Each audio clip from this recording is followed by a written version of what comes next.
அன்பு நெஞ்சங்களே, இறைவன் நமக்கு தந்த புதிய நாளிலே இறைவனுக்கு நன்றி கூறி இறை வார்த்தையால் நம் வாழ்வை பயனுள்ளதாக மாற்றுவோம். இறைவன் நம் அனைவரை நிறைவாக ஆசீர்வதித்து பாதுகாத்து வழி நடத்துவாராக. இன்றைய நற்செய்தி வாச சிந்தனை: இயேசுவை கொலை செய்ய திட்டம். யோவான் நற்செய்தி நூல் பிரிவு 11, இறை சொற்றொடர்கள் 45 முதல் 57 முடிய. இதன் விளக்கம் அறிவோம். இயேசுவின் செயல்கள் மற்றும் சொற்கள் காரணமாக யூதர்கள் பலமுறை அவரை கொல்ல பார்த்தனர். இயேசு ஓய்வு நாள் சட்டத்தை மீறியதற்காகவும் கடவுளை தம் சொந்த தந்தை என்று கூறியதற்காகவும் யூதர்கள் அவரை கொல்ல முயற்சி செய்தனர். தம் போதனை தம்முடையதன்று, அது அவரை அனுப்பிய தந்தையுடையது என்றதற்காக யூதர்கள் அவரை கொல்ல முயன்றனர். ஆபிரகாமுக்கு முன்பே தாம் இருப்பதாக கூறியதால் இயேசு மேல் எறிய கற்களை எடுத்தார்கள். தாமும் தந்தையும் ஒன்றாய் இருக்கிறோம் என்பதற்காக யூதர்கள் அவர் மேல் எறிய மீண்டும் கற்களை எடுத்தார்கள். இப்போது இறந்த லாசருக்கு உயிர் கொடுத்ததும் அதனால் பெருவாரியான மக்கள் அவரை மெசியாவாக ஏற்றுக்கொண்டதும் யூத தலைவர்கள் நடுவில் அச்சத்தை ஏற்படுத்தியது. இயேசுவை ரோமைக்கு எதிரான புரட்சியாளராக பார்த்து அவரை முன்னிட்டு தம் நாட்டை அழிக்க ரோமைய முற்படலாம் என அவர்கள் அஞ்சினர். எனவே யூத தலைமை சங்கமே கூடி இயேசுக்கு எதிராக தீர்மானம் எடுத்து அவரை கொன்றுவிட திட்டம் தீட்டினார்கள். இனம் முழுவதும் அழிந்து போவதை விட ஒரு மனிதன் மட்டும் மக்களுக்காக இறப்பது நல்லது என்று அன்றைய தலைமை குரு கயபா கூறியது ஒரு பேருண்மை. தம் கூற்றில் பொதிந்துள்ள உண்மையை உணராமலே அவர் இவ்வாறு கூறினார். ரோமியர்கள் இயேசுவையும் ரோமைக்கு எதிரான ஒரு புரட்சியாளராக கருதி புரட்சியை ஒடுக்கும் நோக்குடன் யூத நாட்டையே அழிக்கக்கூடும். அத்தகைய அழிவிலிருந்து மக்களை காப்பாற்ற இயேசு கொல்லப்படுவது நல்லது என்றுதான் அவர் அவ்வாறு சொன்னார். ஆனால் நடந்தது வேறு. இயேசுவின் இறப்பால் மக்கள் இனம் முழுவதும் வாழ்வு மீட்பு பெற்றது. ஒருவரது சாவு அனைவருக்கும் வாழ்வாயிற்று. இயேசுவே முன்னுரைத்தது: நான் மண்ணிலிருந்து உயர்த்தப்படும் போது அனைவரை என்பால் ஈர்த்து கொள்வேன். உண்மையாயிற்று. தம் முதல் திருமுகத்தில் யோவான் கூறுவது போல் இயேசுவின் சாவால் அனைத்துலகின் பாவங்களுக்கு அவரே கழுவாய் ஆகிறார். இவ்வாறு யூத தலைவர்கள் அஞ்சியது நிகழ்ந்து விட்டது. அதாவது, இவனை இப்படியே விட்டுவிட்டால் அனைவரும் இவனிடம் நம்பிக்கை கொள்வர்.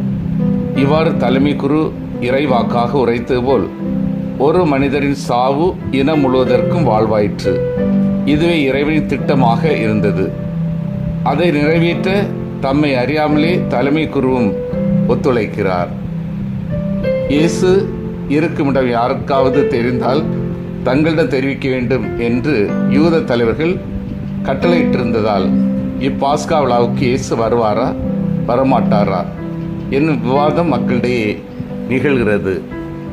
அன்பார்ந்தவர்களே, இன்றைய நற்செய்தியின் இறுதியிலும் இன்றைய நற்செய்தியின் தொடக்கத்திலும் முக்கியமான ஒரு ஒற்றுமை இருப்பதை நம்மால் காண முடிகிறது. அதாவது, அதிகார வர்க்கத்தினரான தலைமை குருக்களும் மறைநூல் அறிஞர்களும் அவரை எதிர்த்தாலும் சாதாரண பாட்டாளி மக்கள் அவரை நம்ப துவங்கிற எளிய மக்கள் அவரை ஏற்றுக்கொள்ள ஆரம்பித்து விட்டனர். இந்நிலையில்தான் கயபா இனம் முழுவதும் அழிந்து போவதை விட ஒரு மனிதன் மட்டும் மக்களுக்காக இறப்பது நல்லது என்றார். இங்கே அவர் யூத இன மக்களையும் அவரின் அதிகாரத்தையும் பாதுகாப்பதற்கு இவ்வாறு கூறினார். ஆனால் உண்மையிலேயே இதுதான் கிறிஸ்துவின் வருகையின் நோக்கம். இதை நாம் பல இடங்களில் காணலாம். குறிப்பாக 3:16 அவர் இவ்வுலகிற்கு வந்ததை இறப்பதற்காக, அந்த இறப்பு நம்மை மீட்பதற்காகவே. எப்படி ஓர் ஆதாமினால் பாவம் இம்மண்ணுலகில் நுழைந்ததோ, இரண்டாம் ஆதாமினால் பாவம் முழுவதும் அகற்றப்பட்டது. எப்படி ஒரு மரத்தினால் முதல் பாவத்தை செய்தார்களோ, சிலுவை மரத்தினால் அதற்கு பாவக்கழுவாய் செய்யப்பட்டது. முதல் பாவம் செய்தவுடன் ஒருவர் மற்றவரை பழி சுமத்தினார்கள். ஆனால் இயேசு மற்றவர்களின் பழியையும் தன் மீது தாங்கிக் கொண்டு இவர்கள் இன்னதென்று அறியாமல் செய்கிறார்கள் என மன்னித்தார். முதல் பாவம் செய்தவுடன் ஆடை இல்லாமல் இருந்தவர்கள் ஆடை அணிந்து கொண்டார்கள். இயேசு தன் ஆடை அனைத்தையும் இழந்து நிர்வாணமாக பிறந்த மனிதனைப் போல இருந்தார். முதல் பாவம் செய்தவுடன் ஆதாமும் ஏவாளும் தன்னை மறைத்து கொண்டார்கள்.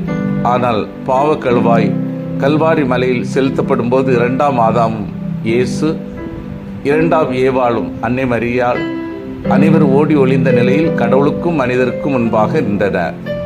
இவ்வாறு மனிதகுலம் முழுவதை மீட்டு எடுக்க தன்னை பலியாக்கினார். இவ்வளவு விலையினை கொடுத்து மீட்கப்பட்ட நம் வாழ்வு எப்படி இருக்கிறது என்னும் பொருள் உள்ளதாக மாற்ற திருப்பாடலின் வாரத்தில் அடியெடுத்து வைப்போம். சிந்தித்து தியானித்து செயல்படுவோம். இயேசுவின் செயல்கள் இறை தந்தையின் செயல்கள் என்பதை உணர்ந்து வாழ்கின்றேனா? இயேசுவின் போதனையில் முழுமையான நம்பிக்கை கொண்டு வாழ்கின்றேனா? நெருக்கடிகள் மத்தியிலும் இயேசுவின் பணியை முன்மதியோடு செய்கின்றேனா? மன்றாடுவோமாக. வல்லமை மிக்க இறைவா, இயேசுவின் செயல்கள் இறை தந்தையின் செயல்கள் என்பதை உணர்ந்து நாங்கள் வாழவும், இயேசுவின் போதனையில் நாங்கள் அனைவரும் நம்பிக்கை கொண்டு செயல்படவும், நெருக்கடிகள் மத்தியிலும் இயேசுவின் பணி முன்மதியோடு செய்யவும் வரம் தாரும். ஆமீன்.